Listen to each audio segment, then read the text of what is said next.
Olá, você que me segue no Rodrigo Silva Arqueologia. Nós estamos aqui para o nosso bate-papo semanal sobre Bíblia, teologia, religião, arqueologia, enfim, são assuntos que gravitam em torno da palavra de Deus. Você pode perceber que eu não estou no melhor estúdio, no melhor dos cenários, eu estou num quarto de hotel.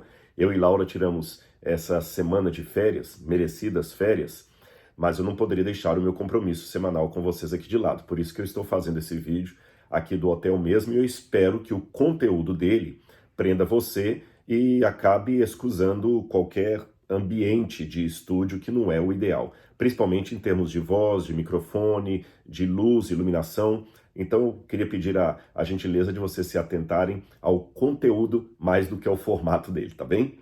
Bem, com relação aos últimos debates que houve na semana aí sobre heresia, o que não é heresia, seita, se é seita, não é, uma palavra, uma expressão que ficou muito recorrente em vídeos, em postagens, em twitters e até em comentários ali nos vídeos, foi a expressão latina sola scriptura.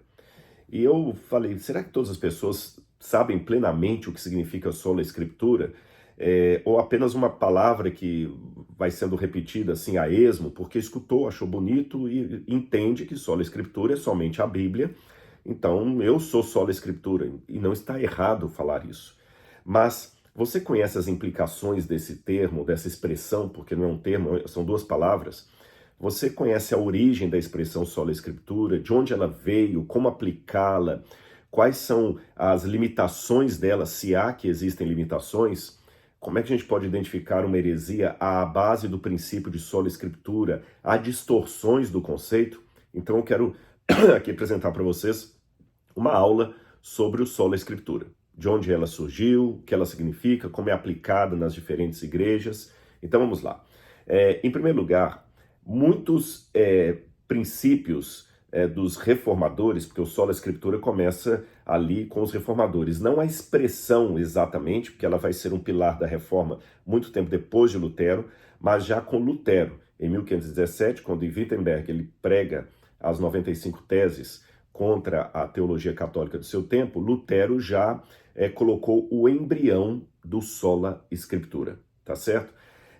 Naquela época, o catolicismo tinha como base, aliás, até hoje, não somente a Bíblia, mas a Bíblia, os concílios e a tradição da igreja, e até aquilo que o Papa fala ex cátedra da sua cadeira de Papa, é interpretado pelo catolicismo como divina palavra de Deus. Então Lutero, para contra-argumentar isso, ele disse, olha, na verdade devemos medir a doutrina apenas pela Escritura, não por concílios, por papas. Ele chegou até a dizer que o provinciano, munido da Bíblia Sagrada, tem mais poder do que o Papa com todos os seus concílios. A argumentação católica, para você entender na época, seria a seguinte: a Bíblia não fala nada de sola escritura. A Bíblia não traz esse conceito. De fato, a expressão sola escritura, que é latina, só a escritura, seria a tradução, ela não está na Bíblia. Mas nós devemos entender que, mesmo que aquela palavra ou aquela expressão não estejam na Bíblia Sagrada, o conceito daquilo pode estar. Por exemplo, se você ler a Bíblia de Gênesis a Apocalipse, você não vai encontrar a palavra trindade na Bíblia. Mas o conceito da trindade está na Bíblia. Ficou claro isso para vocês? Então eu vou ler algumas passagens que mostram que o conceito de sola escritura está na Bíblia Sagrada, mesmo que a expressão não apareça ali. Vamos a Atos capítulo 17, versículo 11, quando fala-se dos bereanos. Atos 17, versículo 11, diz assim, vou ler para vocês aqui. Ora, estes de Bereia eram mais nobres que os de Tessalônica, pois receberam a palavra com toda a avidez, examinando a Escritura todos os dias para ver se as coisas eram assim de fato. Ou seja, aqueles membros da igreja cristã de Bereia, quando receberam a mensagem dos apóstolos, a primeira coisa que eles fizeram para confirmar se aquela verdade se aquela mensagem era de Deus ou não era de Deus, foi examinar as Escrituras, que na época, é claro, seria aquilo que nós chamamos hoje de Antigo Testamento, porque os evangelhos ainda estavam sendo escritos, as cartas de Paulo ainda estavam sendo escritas, o Apocalipse não tinha sido escrito, nem o Evangelho de João, mas eles examinavam o Antigo Testamento. Lembra que Isaías também falava, né? A lei é o testemunho. É assim que um profeta de Deus deve falar. A lei é o testemunho. Outra passagem que nós temos dessa vez de Paulo é 1 Coríntios capítulo 4, versículo 6, onde Paulo também expressa aqui o conceito de sola escritura. Meus irmãos, apliquei estas coisas figuradamente a mim mesmo e a Apolo por causa de vocês, para que, por nosso exemplo, vocês aprendam isso. Abre aspas. Não ultrapassem o que está escrito, para que ninguém se enche de orgulho a favor de um em prejuízo do outro. Não ultrapasse o que está escrito. Então, é sola escritura. Está escrito, quando é usado na Bíblia, assim é uma expressão técnica para estar escrito na palavra de Deus, tá bom? É que eu posso falar o seguinte, olha, está escrito no documento do governo isso, mas isso eu falando em português hoje. Naquela época, quando se usava a expressão está escrito, referia-se à Escritura Sagrada. Mais um texto aqui para vocês, agora de Jesus. Marcos, capítulo 7, versículos 6 a 9. Marcos, capítulo 7, versículos 6 a 9. Diz assim, olha. Jesus respondeu, bem profetizou Isaías a respeito de vocês, hipócritas, como está escrito. Este povo me honra com os lábios, mas o seu coração está longe de mim. Em vão me adoram, ensinando doutrinas que são preceitos de homens. E aqui Jesus estava justamente condenando a interpretação, especialmente dos fariseus e dos anciãos do seu tempo, que queriam outra fonte de doutrina além da Escritura Sagrada. Eu explico a você por quê. Na época de Jesus, o rabinismo do Segundo Templo já estava desenvolvendo, e, aliás, isso já vinha desde o período pós-cativeiro da Babilônia, eles estavam desenvolvendo aquilo que chama-se de Pkei Avot, a tradição dos pais. Então, muita coisa eles diziam não porque estava na lei de Moisés ou nos Salmos, mas é porque era a tradição dos pais. Por exemplo, quando Jesus diz para eles assim, ouvistes o que foi dito, amai o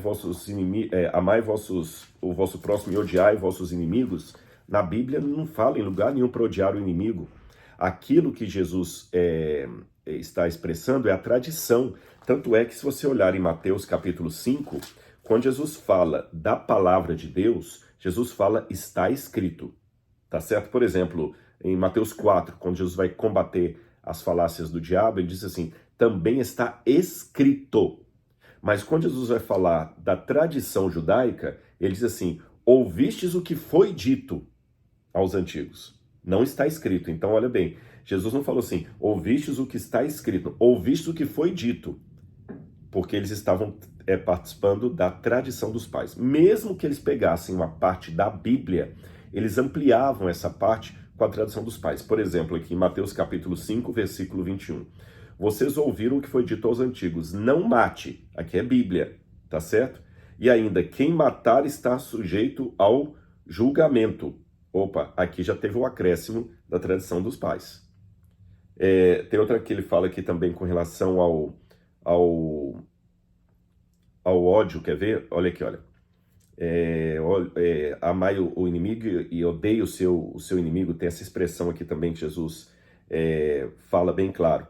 Ou seja, foi dito aos antigos aquilo que está na Bíblia Sagrada e eles acrescentaram com algo que não estava na Bíblia Sagrada. Achei aqui, ó, Mateus capítulo 5, versículo 42. Vocês ouviram o que foi dito, ame o seu próximo e odeie o seu inimigo.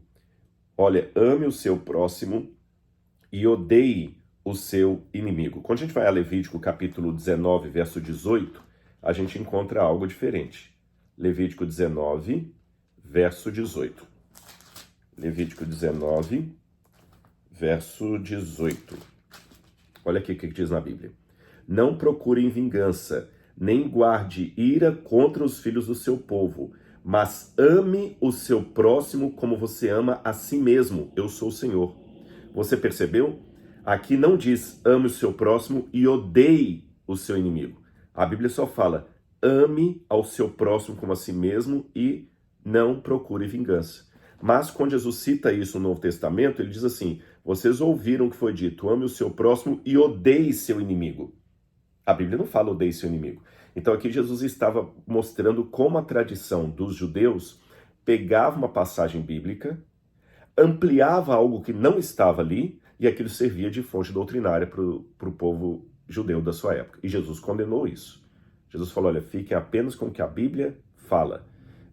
Depois essa tradição vai se desenvolver e se transformar no Talmud, que hoje é uma tradição judaica muito forte para estabelecer todo o comportamento do judeu. Tá bem? Então Lutero, quando ele foi convocado na Dieta de Worms, isso foi em 1521, ele fez uma declaração que ele só mudaria a opinião dele se fosse mostrado pela Bíblia. Eu copiei essa declaração dele aqui para mostrar para vocês, deixa eu ver, tá aqui, ó. Lutero falou assim, a menos que eu seja convencido pelas Escrituras e pela razão clara, minha consciência estará cativa da palavra de Deus. Não posso e não vou me retratar de nada, pois ir contra a consciência não seria certo nem seguro. Deus me ajude. Aqui estou, não posso dizer outra coisa. Então, Lutero deixou bem claro ali que ele se fundamentava na Bíblia. Agora, não era bem esse conceito de sola escritura que foi se desenvolvendo mais adiante. Eu vou explicar, calma. Lutero era bíblico, mas eu estou explicando que o conceito de sola escritura ele foi se tornando mais desenvolvido, mais claro. O que o protestantismo queria dizer com sola escritura? Lutero, por exemplo, ele deixava claro que o sola escritura não significava que é solo escritura. Eu vou explicar para você a diferença. Imagine duas frases em latim. Sola escritura, somente a escritura. Solo escritura, somente a escritura. Então qual a diferença de um para o outro? No português é difícil, porque a tradução de ambos é a mesma coisa. Só que quando você fala sola escritura em latim, você quer dizer que a doutrina só pode ser extraída da Bíblia. O sola tem um sentido de procedência. Apenas a partir da Bíblia. Esse é o sentido de sola escritura. Agora, solo escritura significa apenas da Bíblia e nada mais. Tá certo? Apenas da Bíblia e nada mais. Qual a diferença de sola para solo escritura? Eu vou dizer para vocês. Por exemplo, se eu disser assim, eu estou num hotel agora. Eu estou mesmo num hotel. Esse barulho que vocês ouviram às vezes é avião passando, que eu estou perto de um aeroporto. Isso é verdade ou é mentira? É verdade. Se eu disser para vocês, estou vestindo uma camiseta preta, isso é verdade ou é mentira? É verdade. Mas isso veio da Bíblia? Não. Qual versículo da Bíblia está confirmando que realmente eu estou de camiseta preta? Nenhum. Então, nesse caso, há verdades que não vêm da Bíblia. Perceberam? Eu não preciso estar inspirado por Deus para falar uma verdade. Estou de camiseta preta. Não teve nenhum ato profético aqui. Eu estou perto de um aeroporto, num hotel. Não há nenhum ato profético aqui. Mas é a pura verdade. Mas essa verdade, eu vou até falar de maneira redundante, por mais verdadeira que seja, ela não pode ser uma verdade doutrinária. Então a sola escritura significa que ela é a fonte das verdades doutrinárias. O solo escritura seria quase que uma idolatria da Bíblia. Eu só aceito o que está na Bíblia, mesmo fora de doutrina. Mesmo uma coisa que não seja doutrinária, mas se está na Bíblia, eu só aceito lá. Por exemplo, se Jesus falou assim, para reunir os seus escolhidos dos quatro cantos do céu, dos quatro cantos da terra, então é porque a terra é quadrada mesmo. Muitos terraplanistas pegam esses textos para falar assim, não, a Bíblia é a única que traz verdade. Mas a terra ela é global, ela é uma bola achatada nos polos. Não, ela é quadrada porque a Bíblia fala dos quatro cantos da terra. Bola não tem quatro cantos. Então, é a diferença de sola escritura para solo escritura que Lutero já combateu. O solo escritura, que é quase uma idolatria da Bíblia Sagrada, por mais que ele fale que ele não aceita nada, ele não consegue ver de outra maneira, ele acaba distorcendo o sentido espiritual da Bíblia. Por exemplo, os fariseus da época de Jesus eram muito firmados nas Escrituras quando faziam declarações, eles eram doutores em Escritura. Mas quando o Messias veio, eles não conseguiram perceber aquela verdade espiritual que as Escrituras estavam apontando. Tanto é que Jesus falou o seguinte, olha, vocês examinam as Escrituras porque dizem ter nelas a vida eterna. Nesse ponto vocês estão corretos. Mas elas testificam de mim e vocês não estão conseguindo me perceber. Então, pessoas que idolatram a Bíblia, que produzem uma bibliolatria, ele pode até ser bíblico, mas de uma maneira distorcida. E ele não consegue enxergar, por exemplo, algo espiritual ali. Está claro para vocês o que eu estou construindo aqui? Agora, mais uma vez, para explicar o conceito de Lutero do sola escritura, que você não vai ficar só com a Bíblia, você tem que entender o trilátero luterano. O que é o trilátero luterano? Embora a tradição só venha da Bíblia, a Bíblia tem que ser interpretada pela própria Bíblia, número 1, pela tradição, número 2, e pela razão, número 3. Isso era Lutero. Por exemplo, até a confissão luterana, quando ela fala lá no livro de Concórdia, que é o livro do credo luterano, ele coloca duas palavras latinas, usa-se muito latim porque era o clássico na época de Lutero, né? Então você tem o quia, que é o porquê em latim, e o quatenus, que na medida em que, e expressa as verdades evangélicas oriundas do trilátero luterano, escritura, tradição e razão. Então, segundo Lutero, a escritura não é necessariamente um argumento contra a tradição. É um argumento contra doutrinas não bíblicas.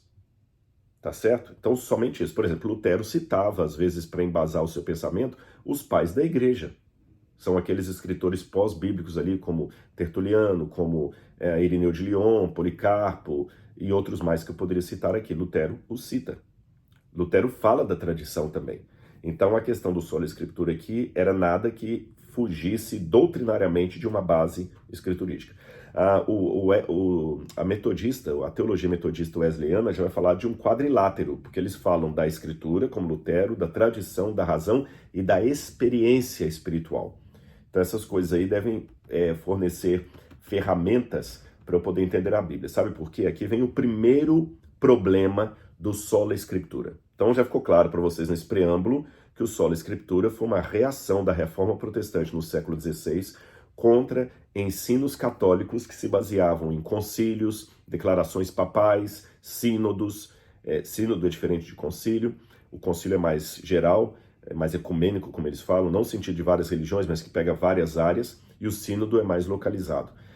O que o Papa fala ex cátedra é doutrina, então a Bíblia estaria dentro desse bojo da tradição da igreja. E a Reforma Protestante dizia que não. Por exemplo, havia o ensino das indulgências, de venda de indulgências e outras coisas mais, lá de John Tetzel. É uma história que vale a pena você conhecer.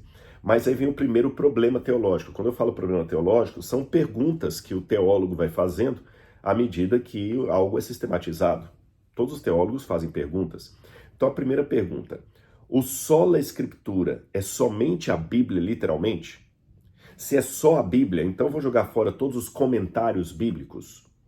O que eu faço dos pareceres teológicos? Qual o papel de Lutero, de Zwinglio, de Wesley, de Calvino, de Roger Williams, de Seymour nesse sola escritura? Porque aí nós temos uma questão, por exemplo, quando eu leio um entendimento calvinista da Bíblia, até que ponto eu posso dizer que eu estou sendo sola escritura? Será que eu estou sendo sola escritura ou eu estou concordando com a interpretação calvinista da escritura? Quando eu digo que eu sou pentecostal, eu estou sendo sola escritura ou eu estou concordando com a interpretação de Seymour, pioneiro lá da Azusa Street, sobre o dom de línguas que está na Sagrada Escritura? Tá certo? Porque, como eu falei, uma leitura calvinista do dom de línguas é uma interpretação calvinista do dom de línguas, ou mesmo uma interpretação luterana do dom de línguas, é diferente de uma interpretação pentecostal do dom de línguas. Então a pergunta que eu tenho que fazer é: até que ponto o sola escritura dispensa a interpretação de outra pessoa que não está na Bíblia Sagrada? Eu digo isso porque uma das coisas que são muito ditas é: vocês adventistas interpretam a Bíblia através de Ellen White. Ellen White é o filtro. Calma, não é bem assim. Mas não adianta, para quem está com rancor, sempre vai falar que a gente está defendendo Ellen White, que tudo é através de Ellen White. Só que eu quero que você raciocine um pouco nessa questão que eu coloquei. Muitos seguidores de diferentes igrejas protestantes, até que ponto o sola escritura dele não seria mais correto ser denominado de eu concordo com o entendimento desse teólogo a partir do que ele leu, do que ele chama de sola escritura. Porque sola escritura pelo sola escritura, vamos jogar fora as institutas de Calvino, vamos jogar fora os textos, os comentários sobre os salmos de Martim Lutero, vamos jogar fora Agostinho, e Lutero até usou Agostinho muitas vezes, olha que interessante. Lutero, um dos paladinos aí do movimento de sola escritura, ele usou Agostinho como base para a sua compreensão de justificação pela fé em Paulo. Então, veja bem, Lutero leu Paulo, mas ele foi altamente influenciado pela teologia agostiniana, porque antes da sua mudança de vida, Lutero era um monge agostiniano. Então, até que ponto o sola escritura dispensa a interpretação de uma outra pessoa, que é um líder, por exemplo? É só isso que eu queria que vocês ponderassem. O Calvino também, quando leu o lado da predestinação, ele se inspirou em Paulo e muita coisa também em Agostinho, que você tem uma predestinação em Santo Agostinho de Hipona também. Então a questão é essa: qual é o papel de um líder, de um teólogo na interpretação da Bíblia Sagrada? Eu vou até dar um parecer católico para vocês. A Igreja Católica argumenta contra o lado protestante justamente isso. Vocês dizem de sola escritura, mas se não tiver a igreja para interpretar a escritura para o leigo, ele vai distorcer. É o que a Igreja Católica fala.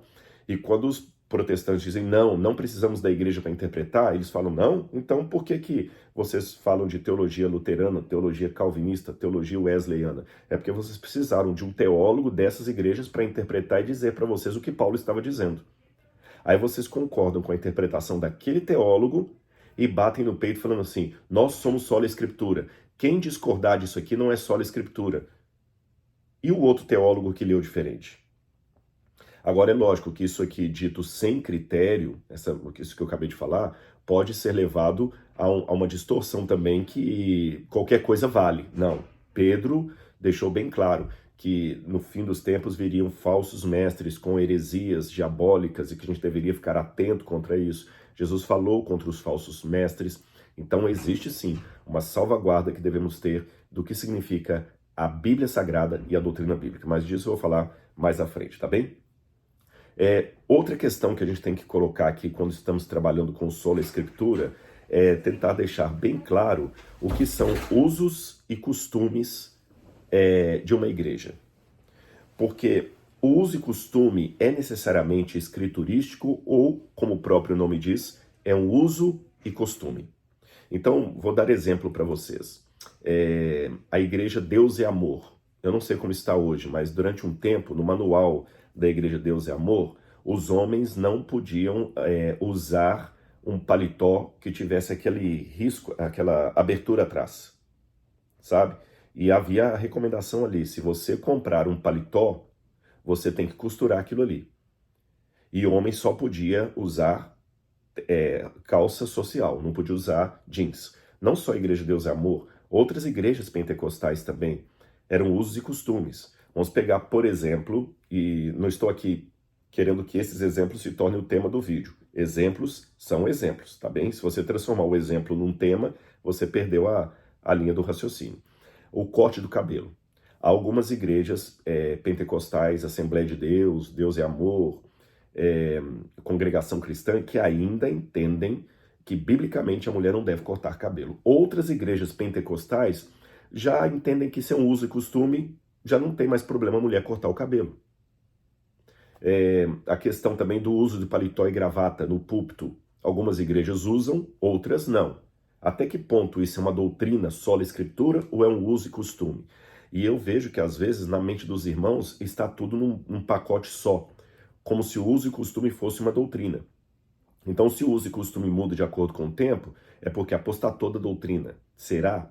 Eu sempre gosto de dar um exemplo dos usos e costumes, apelando para a ideia de usar o princípio. Qual é o princípio bíblico que está envolvido? Eu tenho que olhar o princípio. O princípio não muda jamais. O princípio é, como a palavra de Deus, eterno e vale para todo mundo, em todo tempo, em todo lugar. A aplicação do princípio é que muda. Por exemplo, o que é um princípio? O respeito. E como é que eu aplico o respeito a diferentes situações? Bom, uma forma de aplicar o respeito numa sinagoga é colocando o chapéu ao entrar na sinagoga. O modo de demonstrar respeito numa igreja é tirando o chapéu ao entrar na igreja. Isso é uma questão, é a aplicação do princípio. São aplicações diferentes, mas o princípio é o mesmo. Então é bom no Sola Escritura separarmos o que é uso e costume, o que é aplicação, o que é princípio, o que é apenas adequação do princípio.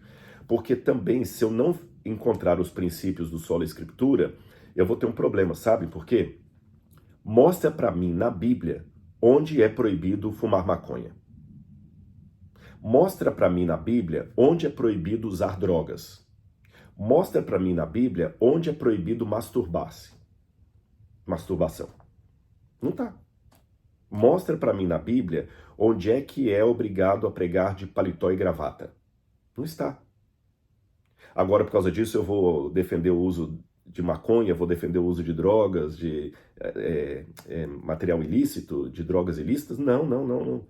Eu vou procurar no Sola Escritura qual é o princípio que me autoriza a dizer hoje: você não deve fumar maconha, mesmo que não tenha nenhum versículo na Bíblia falando explicitamente aquilo. Isso tudo está dentro do bojo do Sola Escritura. Vocês estão percebendo como é que eu estou desenvolvendo, destrinchando a expressão? Porque ela dita assim de maneira solta, Sola Escritura. O que é isso? Ela pode implicar em problemas que às vezes a gente não sabe nem como sair deles. Continuando. Como eu falei, o desenvolvimento ainda foi um pouquinho posterior de Lutero. Por quê? Porque o Sola Fide, na verdade, nem era Sola Escritura sozinho. No início começou com uma tríade, que também foi desenvolvida depois de Lutero, que é o Sola Escritura, Sola Gratia, Sola Fide. Só a Escritura, só a graça, só a fé. Depois isso acabou adquirindo mais dois elementos, Solus Christus e Solo Deo Gloria. Então seria só a Escritura, só a graça, só a fé, só Cristo e glória somente a Deus. Mas esse desenvolvimento, essa sistematização do princípio foi sendo posterior a Lutero. Na verdade, o primeiro que usou a expressão sola, dos 5 solas que hoje marcam o protestantismo, foi Melanchthon, que era justamente o parceiro de Lutero ali, aquele que era menos passional e que segurava as rédeas do irascível Lutero. É muito interessante o Melanchthon. Ele não é tão falado, mas teve um papel fundamental na reforma. E ele foi o primeiro que falou do sola fide, só a fé. E mesmo assim, quando você vai lendo a história da reforma protestante, você vê que esse sola fide, só a fé, ele foi um princípio que foi muito debatido pelos protestantes. O que é o justificado somente pela fé? Porque havia ramos do protestantismo que entendia que você era justificado apenas pela fé, outros entendiam que era pela fé mais as obras. Essa polêmica foi tão grande que Lutero chegava a dizer que ele entregaria o gorro de doutor em teologia para quem conseguisse harmonizar Tiago e Paulo. Porque alguns seguiam Tiago e diziam que as obras também fazem parte da salvação. Outros ficavam só com Paulo e diziam que era só a fé. Eu vou entrar nisso daqui a pouquinho. Então havia toda essa questão. Agora, foi um expoente chamado Martin Bucer que pela primeira vez colocou sola fide como uma das bases do cristianismo, ou melhor, do cristianismo no seu ramo protestante, tá bem? Agora, em 1916, olha bem, Lutero já havia morrido no século XVI, só em 1916 que um teólogo luterano alemão chamado Theodor Engelder publicou um artigo intitulado Os Três Princípios da Reforma. Aí ele falou do sola Escritura, sola Gratia, sola Fides. Então, só nessa época, em 1916, que esses 3 solas vieram incorporar o protestantismo. Então, muitas pessoas pensam que lá em Lutero já havia o sola Gratia, sola Fides, não, ou os 5 solas. Não, só em 1916 é que esses princípios foram colocados para resumir o pensamento luterano e depois, mais tarde, um teólogo neo-ortodoxo, que foi Emil Brunner, ampliou isso para todos os ramos do protestantismo. Então, vou repetir para você para não ficar confuso. Lutero esboçou o conceito de sola escritura. O conceito. O Melanchthon esboçou o conceito de sola fide, só a fé. Mas apenas em 1916 que os três solas, sola escritura, sola graça e sola fide, passaram a ser as bases oficiais do luteranismo. E só mais tarde que Emil Brunner, influenciado por Karl Barth, já em 1960, pegou esses três solas e aplicou a toda a reforma protestante em geral, tá bom? Aí depois, olha que interessante, em 1965, mais ou menos contemporâneo a Emil Brunner, que um teólogo católico, ironia das ironias, Johann Baptist Metz, um teólogo católico em 1965, que ele, para sistematizar o que os protestantes diziam, ele que esboçou pela primeira vez os 5 solas. Sola fide, sola gratia, sola escritura, solus Christus, soli Deo gloria.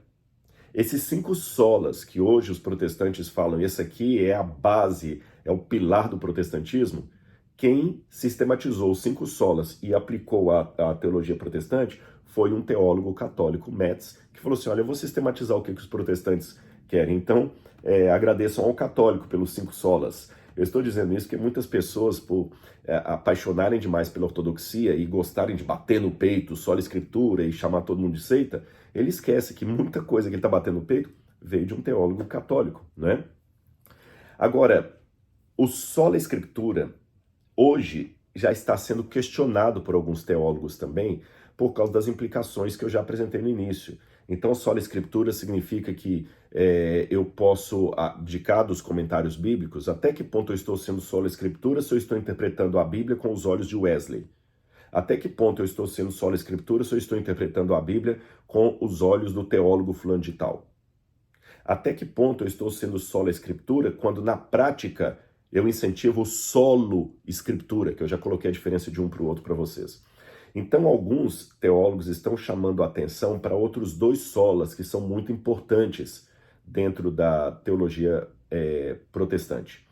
O prima escritura e o tota escritura. Na verdade, não são outros solas, né? Outras 2 expressões latinas. Então, tem o sola escritura, o prima escritura e o tota escritura. O que significa isso? Bom, sola escritura eu já falei. A Bíblia é a única regra de fé e prática. Com isso eu concordo plenamente.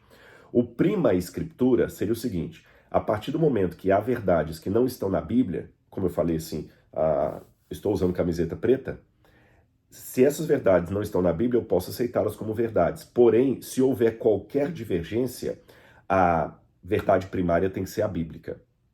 Tá certo? A verdade primária tem que ser a bíblica. E o tota escritura seria justamente aquele princípio de você olhar a Bíblia como um todo. E aqui eu chamo a sua atenção para aquilo que nós destacamos em teologia como hermenêutica, a interpretação da Bíblia Sagrada. Tota escritura. Eu vou ler uma passagem para vocês. Atos capítulo 20, versículo 27, diz assim, ó. É Paulo que está falando aqui. Atos 20, verso 27. Quando Paulo expõe a sua defesa, ele diz assim: porque jamais deixei de anunciar todo o plano de Deus. Essa expressão, todo o plano de Deus, panta, ela é importante porque Paulo está aqui colocando que a verdade cristã das Escrituras não é baseada num texto solto aqui, no outro texto solto ali. Você tem que olhar o conjunto da obra. E não somente isso aqui, nós temos que olhar, esse princípio de tota escritura, ele também será válido ao aplicarmos a qualquer autor que nós formos estudar. Por exemplo, se eu pegar apenas uma frase de Lutero, eu vou falar algo que Lutero às vezes nunca quis dizer. Então você tem que pegar o conjunto do que Lutero ensinou. Eu vejo muitas pessoas hoje, principalmente com essa época de Twitter, é muito comum as pessoas ficarem citando aforismos. Nada contra os aforismos, eu também os cito. Em livros meus você tem aforismos ali, alguns são brilhantes. Mas para se aprofundar no pensamento daquele autor, você não pode ficar apenas no aforismo, no ditado. Por exemplo, Nietzsche. Porque Nietzsche diz Deus morreu. Olha que heresia, que blasfêmia e tudo. Você não está nem entendendo o que o Nietzsche quis dizer quando ele falou Deus morreu. Então só falar, como disse Nietzsche, Deus morreu, isso é verdade, mas é perigoso. Não estou defendendo Nietzsche, não. Eu estou querendo dizer que muitas vezes você pega a frase fora da obra do autor e dá uma interpretação que o autor nunca quis dar. Então é importante nós olharmos o aspecto global daquilo ali. Não apenas uma frase isolada. Olha, isso aqui que ele falou está errado. Olha na Bíblia. Isso aqui que ele falou, olhe no conjunto da obra dele. E mesmo a Bíblia. Olha, esse perigo de pegar uma frase isolada de alguém e falar, ele é herege porque ele falou isso aqui, você joga fora a água suja, a bacia e a criança junto. Não estou querendo defender tudo que é dito, mas assim, olhem o conjunto da obra. Às vezes eu sou vítima disso, quase todo pregador, quase todo mundo é vítima disso. A pessoa vai lá, pega um recorte de sua frase, você teve um podcast de 4 horas, o sujeito vai lá e pega um recorte de sua fala e fala, olha o que ele ensina, isso aqui é mentira, é heresia, não sei o quê. Não sou só eu não estou sendo vitimista aqui não. Várias pessoas que estão na internet estão assim, você pega um sermão de um sujeito no púlpito de uma igreja, sei lá, na igreja presbiteriana em tal lugar, aí o sujeito falou uma coisa, aí todo mundo começa a marretar, para numa entrevista, numa fala. Olhem o conjunto da obra. E se a pessoa falou é aquilo ali, dê um voto de confiança. Se eu digo, por exemplo, eu não sou racista, e dou várias declarações que não sou racista, não sou racista, não sou racista, não sou racista. Aí um belo dia eu viro e falo assim, gente, nossa, a situação tá preta mesmo, tá preta, tá terrível. O senhor tá vendo lá, ele é racista, por que lá? Viu, o Rodrigo Silva falou que a situação tá preta, ele é racista, por que ele não falou que a situação tá branca? Ou seja, o pessoal pega uma fala minha, a situação tá preta, e atribui a mim racismo, é apenas a guisa de ilustração, quando eu tenho todo um discurso falando eu não sou racista. Aí o outro sujeito, ao invés de admitir que ele tirou fora de contexto algo que eu falei, ele só repete o mantra. Não, ele é racista sim, porque ele falou que a coisa está preta. Não adianta, todo mundo sabe que você é racista. Mas ele diz que não é racista, ele já deu essa declaração. Não importa. Ele é racista e ponto final. A pessoa se torna juíza. E você pensa que isso que muitos usam para atacar teólogos, religiões, a minha pessoa, qualquer coisa, não é usado também contra a Bíblia? Claro!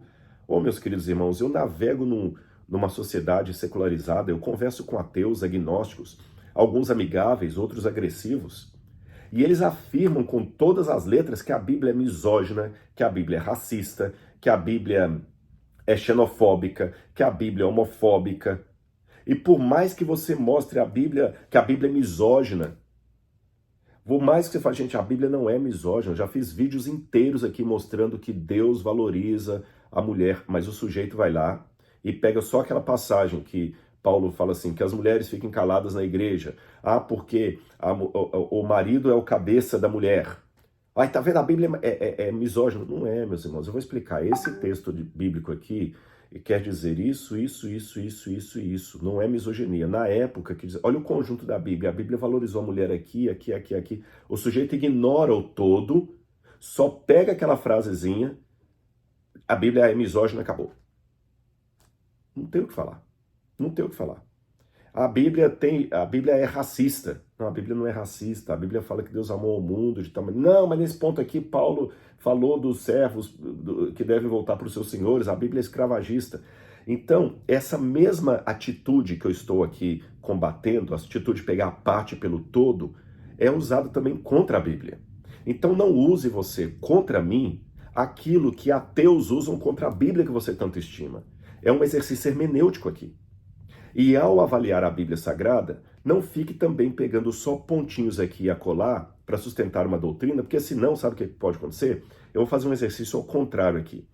Eu vou, justamente para guisa de ilustração, fazer uma hermenêutica errônea, aquela que não olha o tota escritura e fica só no sola escritura, ponto final. Percebeu? Porque eu não estou negando o sola escritura. Eu só estou dizendo que o sola escritura tem que ter uma vírgula depois dele, e não ponto final.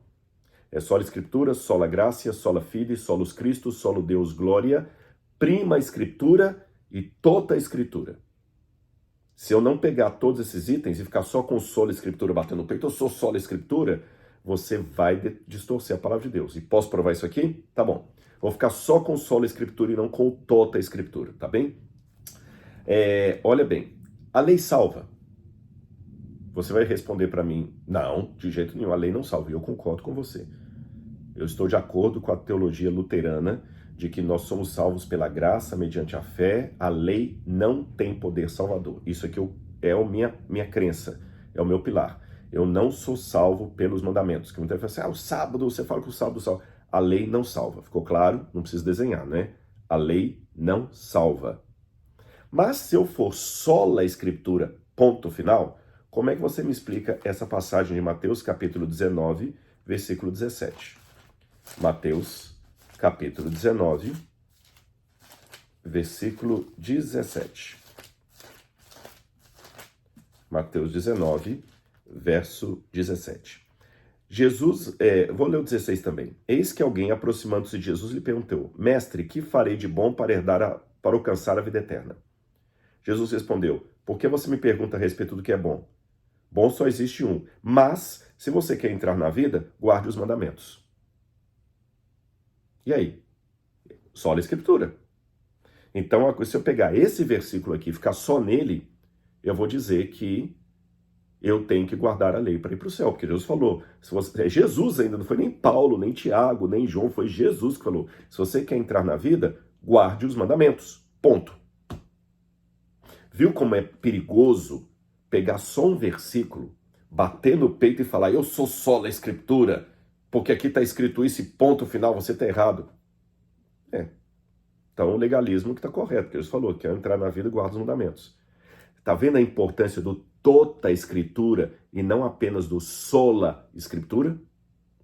Verso, como é que é? Texto fora de contexto vira pretexto. Agora vamos a outro exemplo que eu vou dar para vocês. Tiago e Paulo. Olha o que diz Romanos, capítulo 3, versículo 20. Romanos 3, versículo 20. Romanos 3, versículo 20.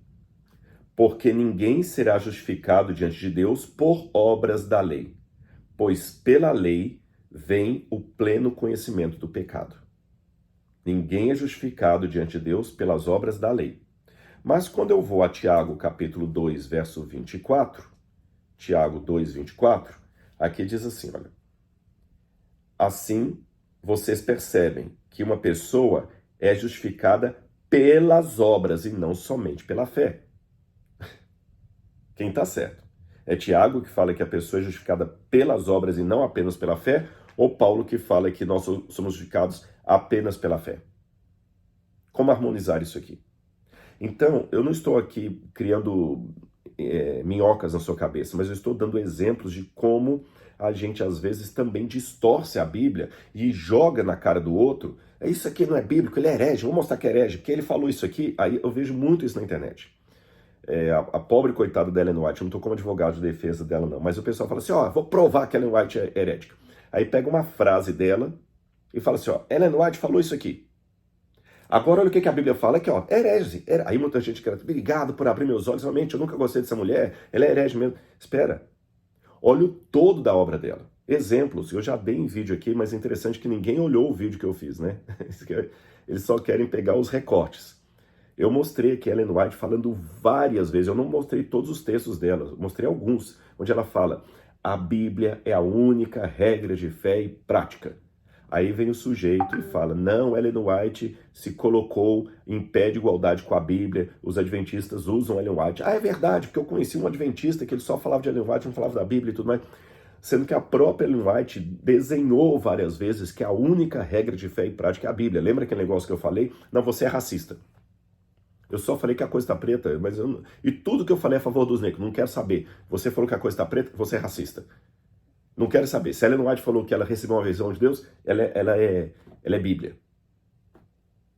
A Ellen White falou uma coisa, a Bíblia fala outra. Então a Ellen White é herege. Tá, então como é que eu faço se eu pegar só passagem como passagem assim? Paulo falou que nós somos salvos apenas pela fé, mas Tiago fala que nós somos salvos, justificados pela fé e obras.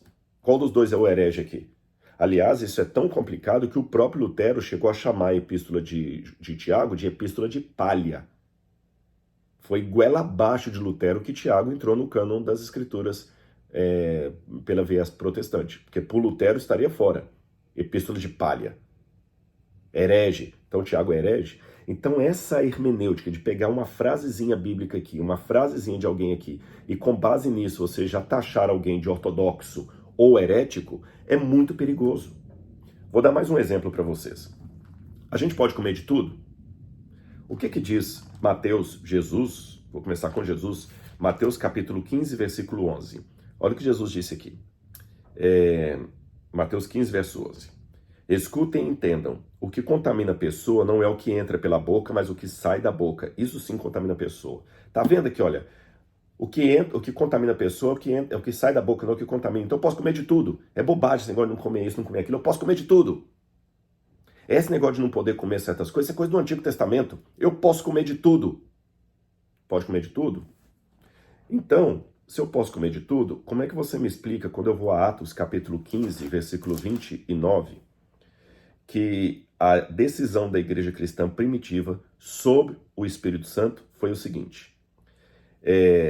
Vou ler aqui, ó. Pois pareceu bem ao Espírito Santo e a nós, ou seja, os apóstolos não falavam aqui em seu nome, pareceu bem ao Espírito Santo e a nós não impor a vocês maior encargo além dessas coisas essenciais, que vocês se abstenham das coisas sacrificadas aos ídolos, bem como do sangue de carne de animais sufocados e da imoralidade sexual. E evitem essas coisas, e se evitarem essas coisas farão bem, passem bem. Ou seja, assunto encerrado. Peraí, mas se o que entra pela boca não contamina o homem, qual o problema de comer uma carne sacrificada a ídolo? Se o que entra pela boca não contamina o homem, qual o problema de comer sangue de animais sufocados? O que entra pela boca não contamina o homem? E se quem insiste em não comer é um herege, como é que eu faço com essa outra passagem aqui de Romanos capítulo 14, versículo 6, que Paulo diz assim: quem pensa que certos dias são mais importantes, faz isto para o Senhor. Então aí, olha, se eu guardo o sábado, eu faço para o Senhor. Quem come de tudo, faz isso para o Senhor, porque dá graça a Deus. E quem não come de tudo, é para o Senhor que não come, e dá graças a Deus. Ou seja, então, se eu não como certas coisas, eu também como para o Senhor. Então, eu também não sou herege por não comer.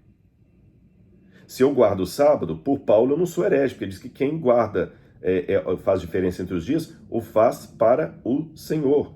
Quem pensa que todos os dias são iguais, faz isso para o Senhor. Quem come tudo isso, faz isso. E quem não come de tudo, é para o Senhor que não come. E aí? Eu não estou explicando esses textos aqui, eu não estou fazendo a hermenêutica deles. Lembra que o meu exercício para vocês aqui era mostrar como é que é perigoso pegar versos soltos, seja da Bíblia ou de um teólogo, e com base numa contraposição de um com o outro, chamar alguém de herege ou de ortodoxo apenas por uma fala isolada. E segundo ponto, como é perigoso sustentar, toda uma doutrina apenas em versículos soltos da Bíblia. Eu tenho que examinar a Bíblia num conjunto, num todo, tá certo? Então isso é muito importante para nosso entendimento da Sagrada Escritura, da Bíblia Sagrada. Nós não podemos, o que a gente não pode é dizer assim, a Bíblia é inspirada por Deus e além dela eu posso ter essa outra coisa aqui para interpretar. Isso é que eu não posso. Ou basear toda uma doutrina num único versículo da Bíblia. Então, esse é o sentido de sola escritura. E aqui estão alguns elementos práticos que eu usei à guisa de ilustração de como você deve interpretar corretamente o sola escritura. E é com esse princípio hermenêutico de sola escritura e tota escritura e prima escritura que eu uso, por exemplo, os comentários do curso A Bíblia Comentada com Rodrigo Silva, que agora é a plataforma A Bíblia Comentada.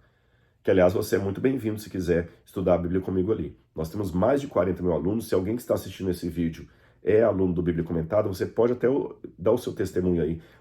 Nos vídeos lá, nós usamos outra fonte de autoridade doutrinária, que não a Bíblia.